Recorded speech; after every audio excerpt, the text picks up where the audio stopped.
So what I'm interested in talking to you about is bringing poetry into the corporate world, or into worlds where perhaps where we don't normally think of it as fitting.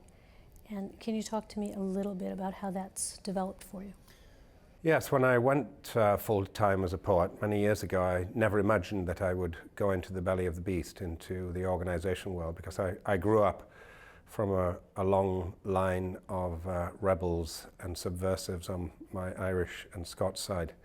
And I also grew up in a landscape that was ravingly socialist, I would say, and a culture.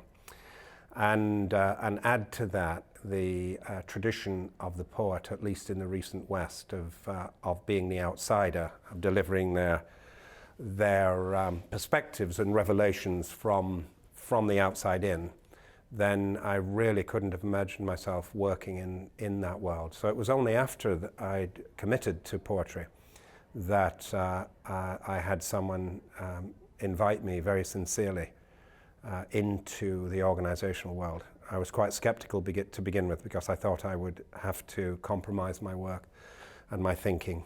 And it was quite the opposite, actually. People were encouraging me to go further and to bring my thoughts and bring my perspectives, to a deeper level.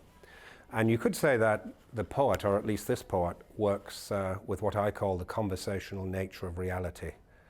And I work in lots of different areas, the organizational, but also the straight literary world, and then the theological and religious world. And in all of those worlds, I'm looking at the nature and identity of human beings as conversational animals, as people who are never one thing, never one measurable identity, but always meeting something larger, or sometimes smaller than themselves, always meeting a larger context that's inviting them into a deeper understanding of who they are. So we work under all of these temporary names, but none of the names are large enough for what's actually about to occur. And what's about to occur, or what lies over the horizon, always trumps whatever you've established as your received identity. So a conversation with the future is subversive to your identity in and of itself. And a conversation with a context larger than your own, and with a beautiful structure larger than the one you've arranged for yourself, is the province of poetry. Is to put people into a language that's large enough for what they're actually involved with. How do you see your work developing or evolving over time? Well, it's, I suppose, it's been working deeper and deeper into this conversational nature of reality. And in the organizational world, it's worked into what I call the identity of the conversational leader. And particularly foundational to the conversational leader is the invitational leader, the particular invitation you are making to others, and the sincerity of that invitation. And by making an invitation, you actually make yourself visible, and you have to live up to the invitation that you've extended. So you have many of the qualities that are very high stakes for most human beings: visibility, giving and receiving, and a kind of robust vulnerability, which is also necessary for any conversation to come to any real consummation. Would you be able to give us an example of how this work might show up in a corporate engagement? Yes, well, I work in lots of different ways. Everything from lightning raids, where I come in just for an evening's talk, and hopefully that gets larger interest for longer term.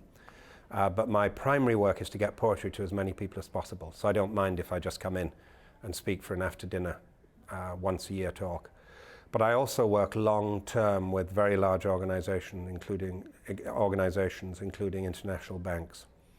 And I'm an associate fellow at the University of Oxford at the business school, Said.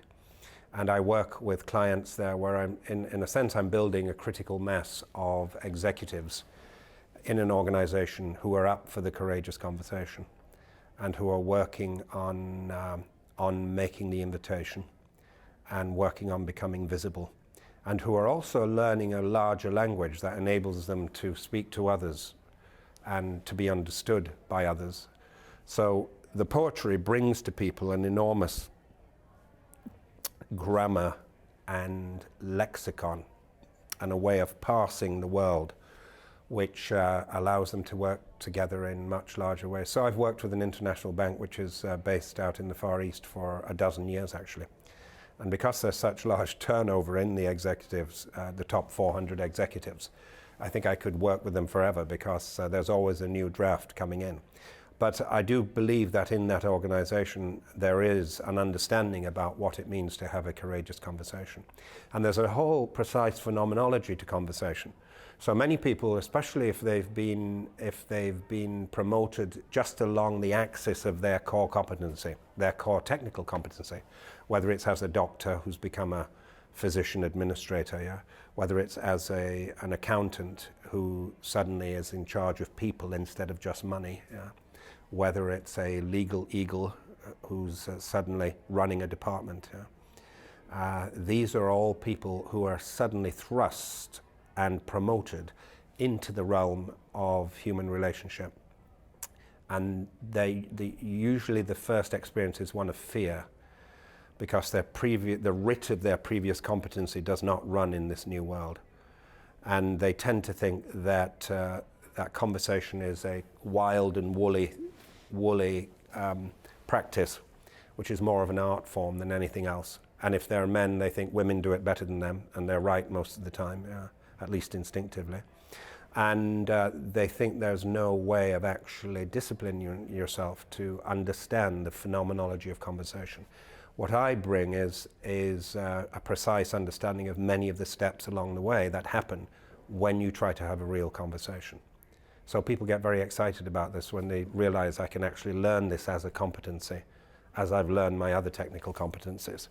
Except you can't quite learn it the way you learned your other technical competencies, because it has to do with the way you shape your identity.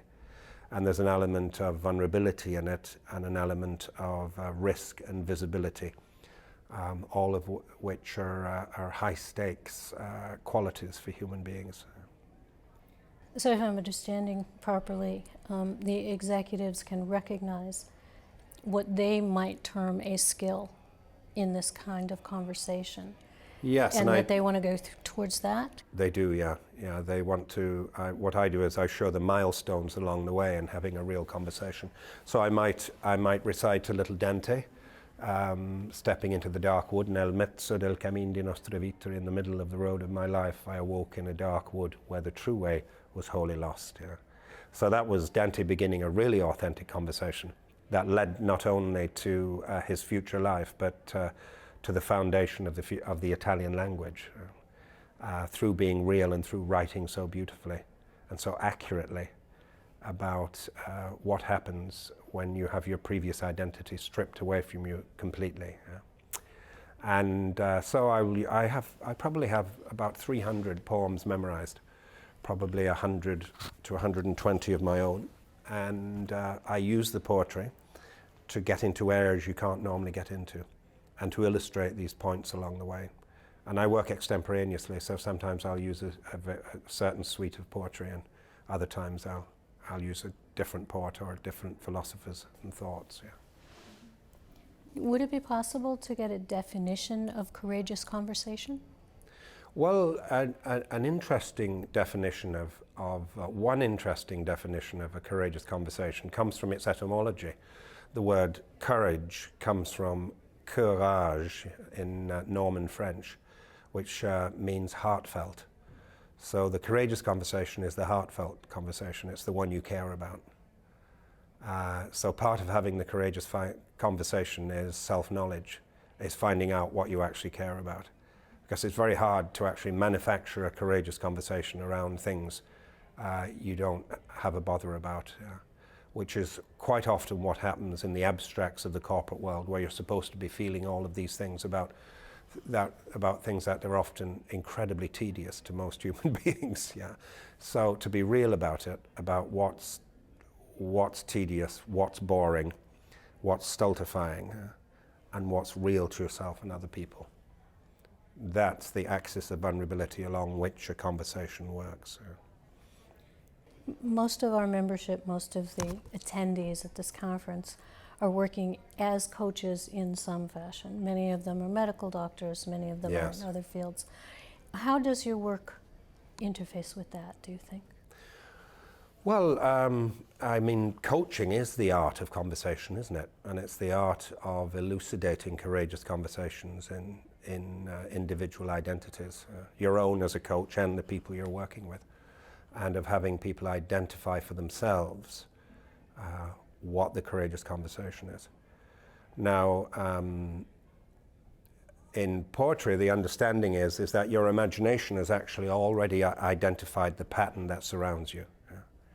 Keats said, "I'm certain of nothing but the holiness of the heart's affections and the truth of the imagination." And when he talked about the truth of the imagination, he wasn't talking about the ability to think up new things, which is what we tend to think of in the lay corporate world especially. He was talking about the faculty a human being has to form an image at the center of their life, which makes sense of all of the thousands of images you might be surrounded by. And this is a faculty of the imagination. It's actually a faculty of belonging. And so if you can actually both identify and speak that image into the world, you will make sense of what you're involved with. And in a leadership position, your job is to actually articulate the central pattern that lies at the center of all of the thousands of patterns that surround you. That's how you find a way, that's how you find a contour, that's how you find your future in a very, very complex world.